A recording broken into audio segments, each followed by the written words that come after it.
యాక్చువల్‌గా షుగర్ ఉంది. దెన్ ఏంటంటే తర్వాత ఆవిడకి ఆస్తమా ఉంది.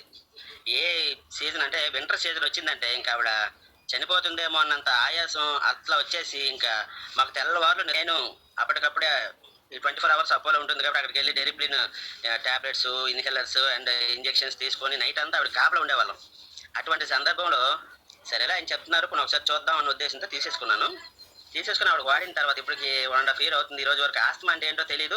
వింటర్ వచ్చిందంటే టెన్షన్ మీద చాలా ప్రశాంతంగా ఉన్నాం. ఈవెన్ షుగర్ కూడా ఈవిడ ఈ రోజు ఆవిడకి డాక్టర్ కూడా చెప్పేశాడు.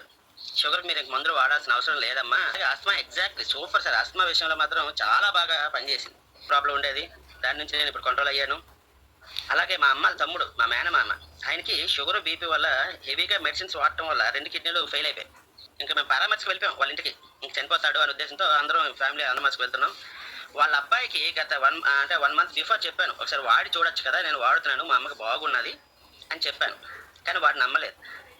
నమ్మకపోతే ఈలోగా 1 మంత్ అయిన తర్వాత వాళ్ళ ఫాదర్‌కి సీరియస్‌గా ఉండడం వల్ల ఆయన నాతో అన్నాడు, "అప్పుడు ఏదో చెప్పావు కదా, ఇప్పుడు నాకు రోజుకి 5, 6 వేలు ఖర్చు అయిపోతుంది డాక్టర్ల కింద."